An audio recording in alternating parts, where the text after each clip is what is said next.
भारत माता की। बहनों और भाइयों, ये बिहार की आवाज नहीं लग रही है। अपनी आवाज को पूरे बिहार तक पहुंचाइए। भारत माता की, भारत माता की, भारत माता की। वंदे वंदे वंदे।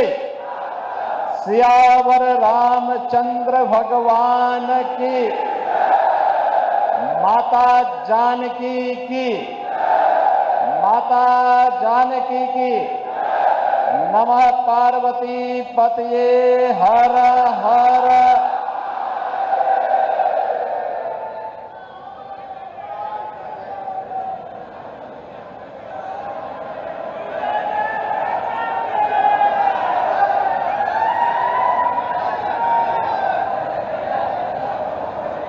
संसद में लंबे समय तक हम लोगों के सहयोगी के रूप में जिन्होंने इस दानापुर क्षेत्र का प्रतिनिधित्व भी किया और विकास में भी योगदान दिया, ऐसे लोकप्रिय नेता, पूर्व केंद्रीय मंत्री श्री राम कृपाल यादव जी के नामांकन कार्यक्रम में आज मुझे आप सबके बीच में आप सबसे संवाद करने का सौभाग्य प्राप्त हो रहा है। इस अवसर पर मंच पर उपस्थित भारतीय जनता पार्टी के बहुत वरिष्ठ नेता, पूर्व राज्यपाल सम्मान्य श्री गंगा प्रसाद चौरसिया जी, फुलवारी विधानसभा क्षेत्र से प्रत्याशी श्री श्याम रजक जी, बिहार सरकार के मंत्री श्री जनक राम जी, राजस्थान के वरिष्ठ नेता सम्मान्य श्री राजेंद्र सिंह राठौर जी, दिल्ली विधानसभा के माननीय सदस्य श्री अनिल शर्मा जी, विधान परिषद सदस्य श्रीमती अनामिका सिंह पटेल जी, पूर्व विधायक ससीम गोयल जी, भारतीय जनता पार्टी पटना ग्रामीण के जिलाध्यक्ष श्री रजनीश कुमार जी,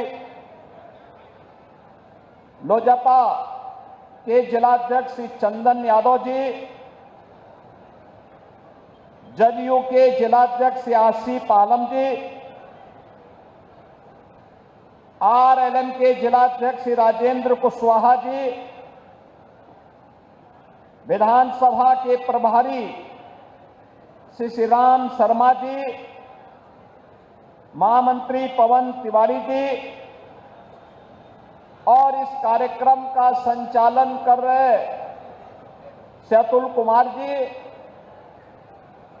आज के इस नामांकन कार्यक्रम में उपस्थित हजारों की संख्या में दानापुर विधानसभा क्षेत्र से जुड़े हुए एनडीए के हमारे सभी पदाधिकारी, कार्यकर्ता, बहनों और भाइयों, मैं सबसे पहले बिहार की इस पावन धरा को, जिस पावन भूमि को मां जानकी की पावन भूमि के रूप में, भगवान बुद्ध की ज्ञान भूमि के रूप में, भगवान महावीर की जन्मभूमि के रूप में, लोकतंत्र की जननी के रूप में जाना जाता है, इस पावन धरा को कोटि कोटि नमन करते हुए आप सभी का मैं हृदय से अभिनंदन करता हूं। बहनों और भाइयों, ये मेरे लिए अत्यंत सौभाग्य का विषय है कि दीपावली और छठ महापर्व के पूर्व मुझे अपने पुराने साथी श्री राम कृपाल यादव जी के नामांकन कार्यक्रम में भाग लेकर के दानापुर में आने का अवसर प्राप्त हुआ, क्योंकि दानापुर इसकी अपनी महत्ता है। आप भारत के महान गणतज्ञ और जिनके नाम पर भारत ने अपना उपग्रह छोड़ा था, ऐसे आर्यभट्ट का नाम जानते होंगे। ये दानापुर उनकी जन्मभूमि भी है।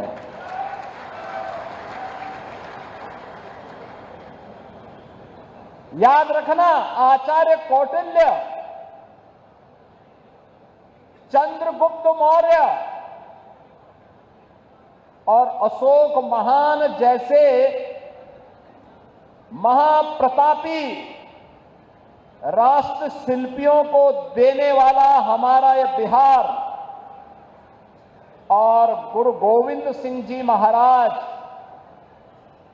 की पावन जन्मभूमि के रूप में भी हमारा यही बिहार और यही क्षेत्र जाना जाता है।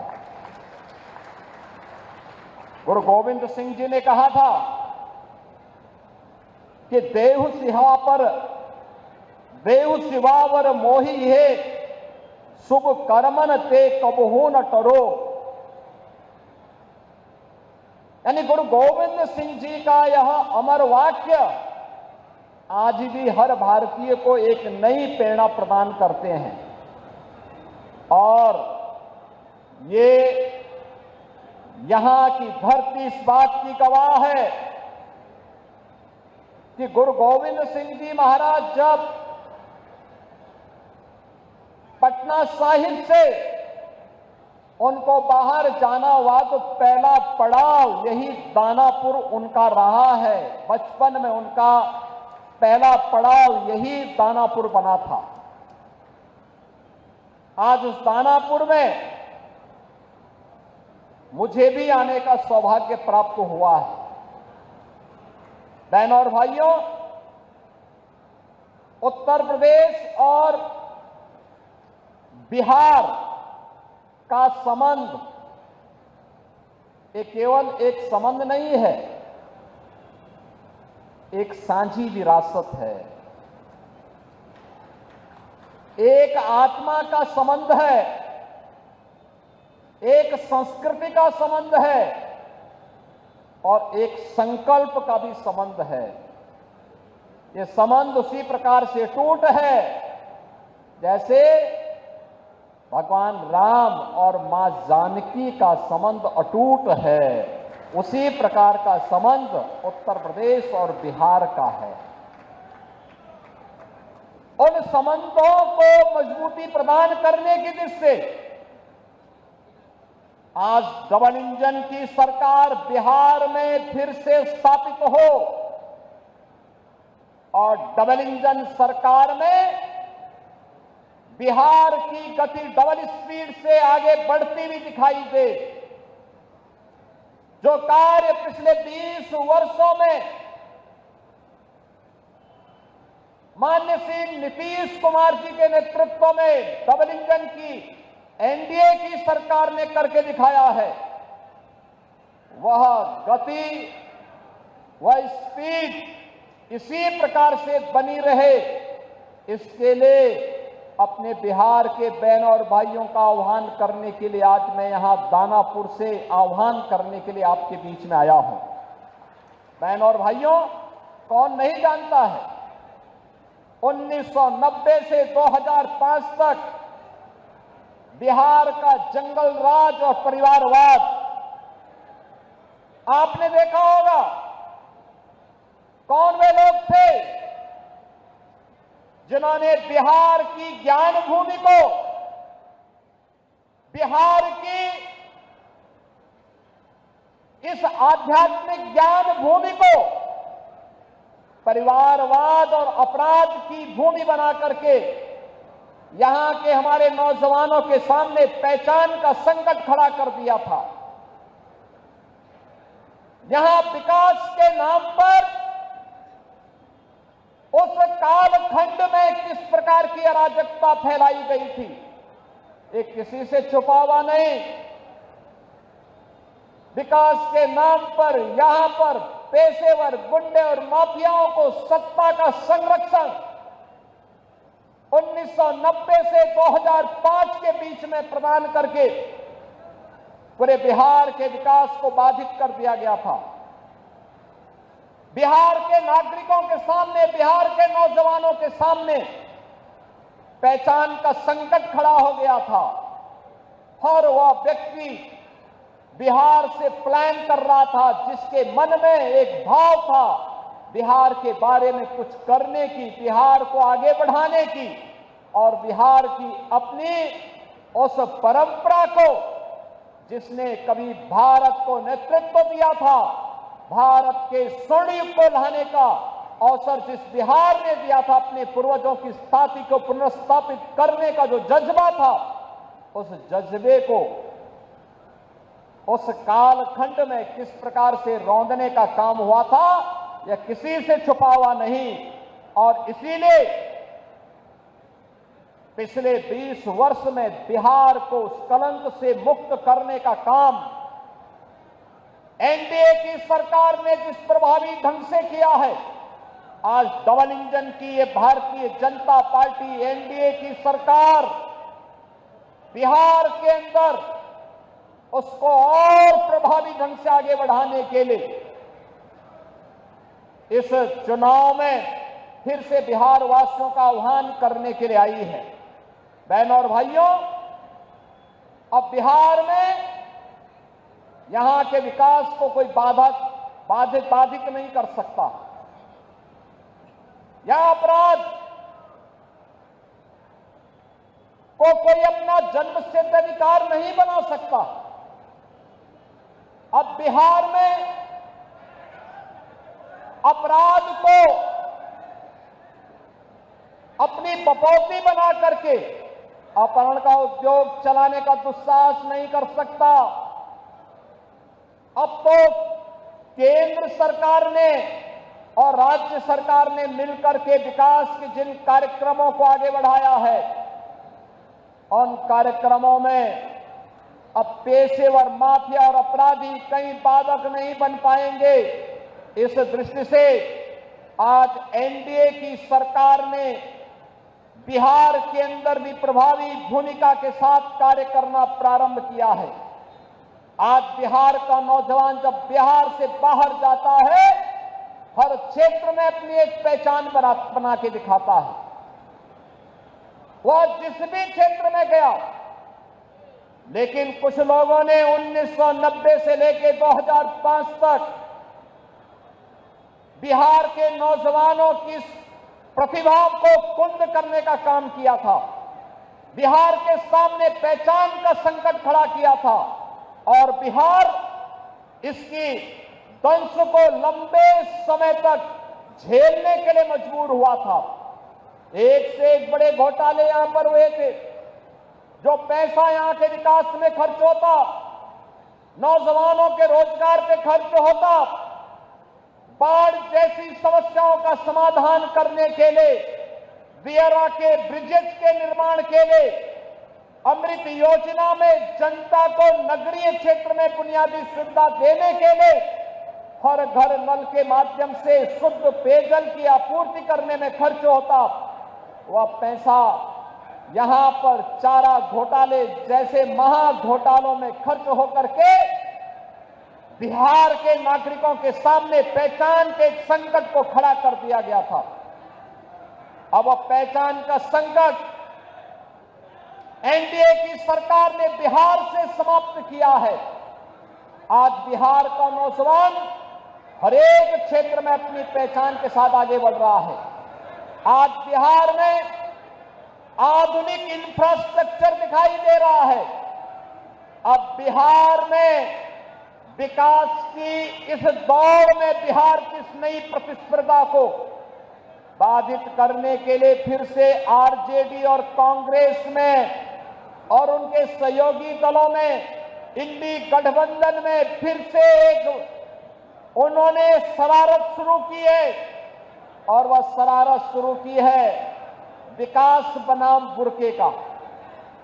जब भी बिहार विकास के बारे में चर्चा कर रहा है, जब बिहार के नौजवानों के मुंह पे विकास की चर्चा है, जब विकास की प्रतिभा को लेकर के बिहार का नौजवान आगे बढ़ना चाहता है, तब यहां पर बुर्के को लेकर के कांग्रेस ने, आरजेडी ने नई बहस को आगे बढ़ाने का कुत्सित प्रयास किया है। आप मुझे बताइए, क्या इनको फर्जी पोलिंग करने का अधिकार दिया जाना चाहिए? क्या यहां पर विदेशी घुसपैठियों को आकर के बिहार के गरीबों का, बिहार के दलितों का, बिहार के नागरिकों के अधिकार पर क्या उन्हें डकैती डालने की छूट देनी चाहिए? बहनों और भाइयों, आरजेडी और कांग्रेस फर्जी पोलिंग करवाने की इस अपनी कुत्सित चेष्टा को और जो एक पारदर्शी और स्वच्छ चुनाव प्रक्रिया के तहत हर मतदाता को अपनी पहचान देनी है और पहचान पत्र दिखा करके ही वह मतदान में भागीदार बन सकता है। जब इसको आगे बढ़ाने की कार्रवाई के साथ एनडीए की सरकार उसका समर्थन कर रही है, एनडीए के सभी दल उसका समर्थन कर रहे हैं, लेकिन कांग्रेस, आरजेडी और उनके सहयोगी दल कहते हैं नहीं, फर्जी पोलिंग होनी चाहिए। ये तो बिहार के लोगों के हकों पर डकैती करने जैसा है, डकैती डालने जैसा है। ये लोकतंत्र के लिए एक चुनौती है और यही कहने के लिए आज मैं आपसे कहने के लिए आया हूं कि बहनों और भाइयों, बिहार के नागरिकों को, बिहार के नौजवानों को, बिहार के दलितों को, बिहार के वंचितों को, बिहार के नागरिकों को उनके अधिकार से मजबूती के साथ, उस अधिकार में किसी को भी डकैती डालने का अवसर नहीं मिलना चाहिए। यह दिखाने के लिए आज जब चुनाव आयोग मजबूती के साथ आगे बढ़ा है, तब ये लोग दुष्प्रचार का सहारा ले रहे हैं। आप मुझे बताइए, आप दुनिया के अंदर कहीं जाएंगे, आपको अपनी पहचान दिखानी पड़ती है ना। आप कहीं जाते हैं तो आपको उस देश में या वहां पर जाते हैं तो वहां पर आप जाते हैं तो जाकर के आप अपनी पहचान दिखाते हैं, अपनी चेहरा दिखाते हैं। लेकिन ये लोग चाहते हैं कि बिना चेहरा देखे, बिना पहचान पत्र देखे जिसकी मर्जी आए वो वोट डाल दे। और इसीलिए तो ये चाहते हैं कि ईवीएम मशीन न रहे। ये चाहते हैं जैसे पहले मतदाता पत्रों की चोरी करके, जबरदस्ती छिनैती करके, डकैती डाल करके ये लोग जबरदस्ती मतदान करके एक गरीब के हक पर डकैती डालते थे। आज भी आरजेडी कांग्रेस उसी अपने कालखंड की ओर ले जाने का कुत्सित प्रयास कर रही है। उन स्थितियों में हर मतदाता को जागरूक होकर करें, मतदान करने के लिए अपने आप को तैयार होने के लिए आगे आना होगा। बहनों और भाइयों, दिल्ली में प्रधानमंत्री मोदी जी के नेतृत्व में और बिहार में एनडीए के नेता और बिहार के मुख्यमंत्री नीतीश कुमार जी के नेतृत्व में आज बिहार विकास की नित नई ऊंचाइयों को प्राप्त कर रहा है। आज बिहार में विकास भी है, विरासत भी है। जो लोग कहते थे कि अयोध्या में राम मंदिर नहीं बन पाएगा, आज आप देख रहे होंगे जब बिहार का राम भक्त बिहार से जाता था नारा लगाते हुए, कहते हुए जाता था कि रामलला हम आएंगे, मंदिर वहीं बनाएंगे, तब एक कांग्रेस और आरजेडी के लोग कहते थे क्या ये संभव कर पाएंगे क्या?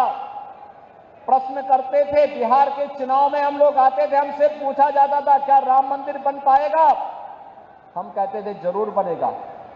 तब भी हम कहते थे जरूर बनेगा। और बहनों और भाइयों, आज अयोध्या में तो भगवान राम का भव्य मंदिर का निर्माण कार्य पूरा हो चुका है, रामलला विराजमान हो चुके हैं। लेकिन अब बिहार में भी मां जानकी का मंदिर बन रहा है। लगभग 900 करोड़ रुपए की लागत से बिहार में भी वह कार्य प्रारंभ हो गया है। यही है विरासत, यही है विरासत, यही है हमारी विरासत। हम भगवान राम और मां जानकी की इस परंपरा पर भी गौरव की अनुभूति करते हैं। हमें चंद्रगुप्त मौर्य, भगवान बुद्ध और चाणक्य की परंपरा पर भी गौरव की अनुभूति होती है। यह बिहार की वो भूमि है जब कांग्रेस ने लोकतंत्र के गले को घोटने का काम किया था, तब यही बिहार उठ खड़ा हुआ था। यहां का नौजवान खड़ा हो गया था। सरदेव जयप्रकाश जी के नेतृत्व में यही पटना में उन्होंने हुंकार भरी थी और कहा था कि देश के लोकतंत्र का गला घोंटने का अधिकार किसी को भी नहीं देंगे। लेकिन आज जो कांग्रेस लोकतंत्र का गला घोंटने का काम की थी, उसी कांग्रेस की झोली में आरजेडी ने अपने को गिरवी करके रख दिया है। ये जेपी के सपनों पर पानी फेरने का काम ये लोग कर रहे हैं। अपने लूट को बचाने के लिए, अपने भ्रष्टाचार पर पर्दा डालने के लिए ये लोग कांग्रेस की झोली में जाने का काम किए हैं। बहनों और भाइयों, हम सबको बिहार, जिसने दुनिया को लोकतंत्र का पाठ पढ़ाया था, वैशाली का गणतंत्र उसका उदाहरण है। दुनिया के अंदर ज्ञान भूमि के रूप में महात्मा बुद्ध को इसी बिहार की धरती में, गया में ज्ञान प्राप्त हुआ है। दुनिया का प्राचीनतम विश्वविद्यालय नालंदा इसी बिहार की धरती ने दिया है। देश को पहला राष्ट्रपति डॉक्टर राजेंद्र प्रसाद जी के रूप में इसी बिहार की धरती ने दिया है। और वह बिहार आज विकास की जिन ऊंचाइयों को प्राप्त कर रहा है, कांग्रेस और आरजेडी को कतई अच्छा नहीं लगेगा। बहनों और भाइयों, बिहार की इस परंपरा को हम लोगों ने भी अपने यहां मजबूती के साथ जोड़ने का काम किया है। आप याद करिए, सरदेव जयप्रकाश जी की जन्मभूमि बलिया जनपद में, बिहार और उत्तर प्रदेश के जंक्शन में, हमने वहां पर 1977 में सरदेव जयप्रकाश जी ने उत्तर प्रदेश सरकार को लिखा था कि वहां के चिकित्सालय का नामकरण अगर हो सके तो उनकी धर्मपत्नी के नाम पर करवा देना। लेकिन समाजवादी पार्टी ने उत्तर प्रदेश के अंदर नहीं किया, कांग्रेस ने नहीं किया। लेकिन जब उत्तर प्रदेश में हमारी सरकार आई, उत्तर प्रदेश में डबल इंजन की भाजपा की सरकार आई, हमने सबसे पहला काम किया, जयप्रकाश जी की जन्मभूमि में बने हुए चिकित्सालय को भव्य स्वरूप देकर के उनकी धर्मपत्नी के नाम पर उस चिकित्सालय का नामकरण किया है। उनकी जन्मभूमि को बेहतरीन कनेक्टिविटी के साथ जोड़ा है। सरदेव जयप्रकाश जी का भव्य स्मारक बनाया है। हमें प्रयागराज की धरती पर पहला, यानी उत्तर प्रदेश का नेशनल लॉ यूनिवर्सिटी बनानी थी। लोगों ने कहा किस नाम से बनेगा? मैंने कहा देश के पहले राष्ट्रपति डॉक्टर राजेंद्र प्रसाद जी के नाम पर बनेगा।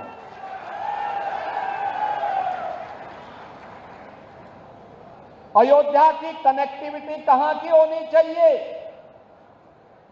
हमने कहा पहली कनेक्टिविटी उत्तर प्रदेश की अयोध्या की सीतामढ़ी के लिए होनी चाहिए और हम लोगों ने उसको राम जानकी मार्ग के रूप में, उसे 4 लेन के रूप में हम लोग उसको मजबूती के साथ आगे बढ़ाने का काम कर रहे हैं। बहनों और भाइयों, उत्तर प्रदेश और बिहार की विरासत मजबूती के साथ आगे बढ़ेगी। और याद करिए, डबल इंजन की एनडीए सरकार है जो आरजेडी कांग्रेस के भ्रष्टाचार के साथ साथ आपराधिक उद्योग को भी नियंत्रित कर सकता है, मजबूती के साथ नियंत्रण करेगा। आपने देखा होगा उत्तर प्रदेश में माफिया तो जहन्नुम की यात्रा में जा चुके हैं।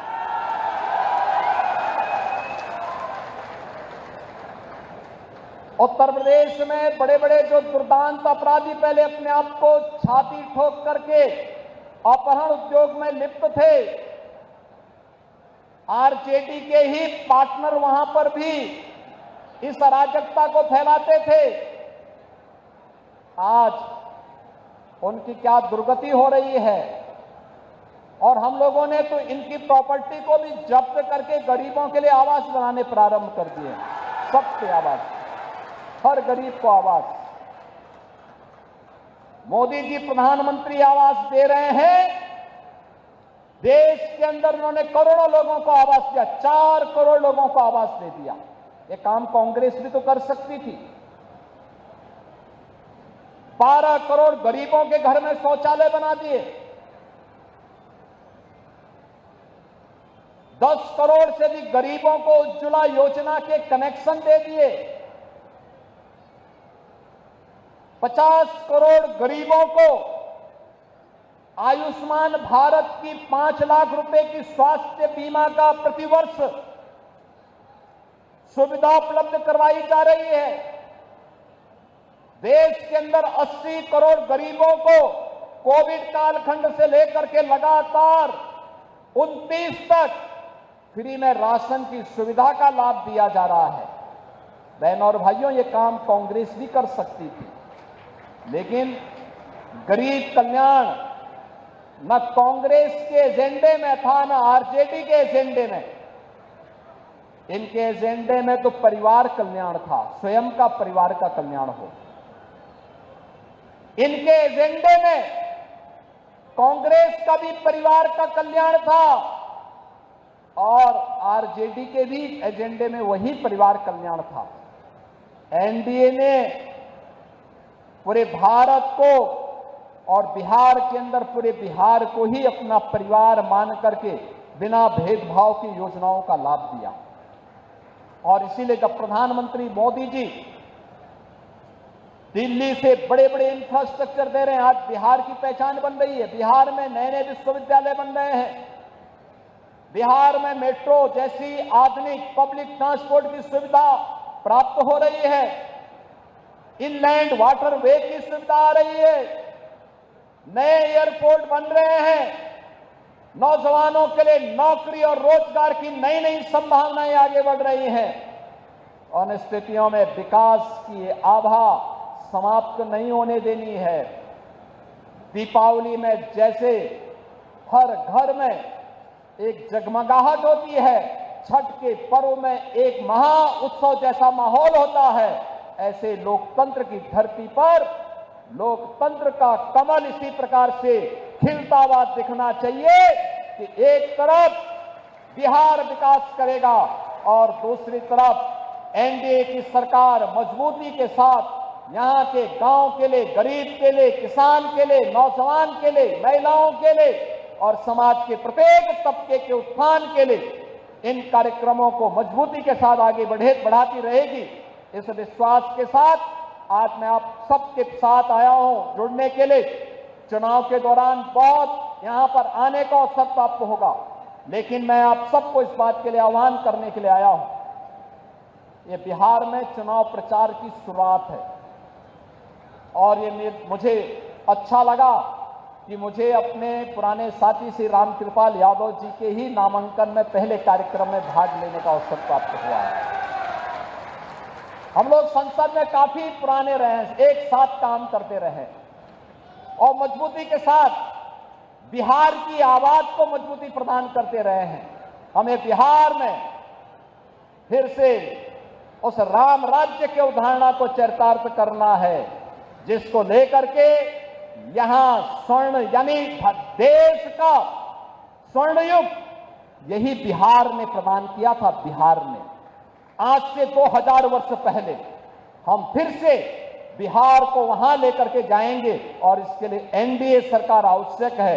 एनडीए के हर प्रत्याशी को विजयी बना करके भेजिए, रामकृपाल यादव जी को भारी बहुमत से विजयी बना करके भेजिए। और बहनों और भाइयों, आप ये मान करके चलिए, जो भी आपकी अपेक्षाएं हैं, आकांक्षाएं हैं, दियारा में ब्रिज का हो, चाहे यहां के सिविल लाइन और ड्रेनेज की समस्या और बुनियादी सुविधाओं का, गरीबों के लिए आवास का, ये सभी समस्याओं का समाधान यहां पर भी होगा। ऐसे ही होगा जैसे माफियाओं की जमीन को वापस लेकर के और गरीबों के लिए आवास बन रहे हैं ना उत्तर प्रदेश में, यहां पर भी बनेंगे, चिंता की कोई बात नहीं, अवश्य बनेगा। इन्हीं शब्दों के साथ मैं श्री रामकृपाल यादव जी को जीत की अग्रिम बधाई देता हूं। आप सभी को दीपावली और महाछठ की भी हृदय से शुभकामनाएं देता हूं। छठी माई से यही प्रार्थना है कि आपके घर में, आपके परिवार में वह इसी प्रकार से उत्सव और मंगल का माहौल बनाती रहे, आप सबके जीवन में इसी प्रकार से खुशहाली आती रहे। इस विश्वास के साथ मैं अपनी वाणी को देता हूं विराम। मेरे साथ बोलेंगे जय जय श्री राम।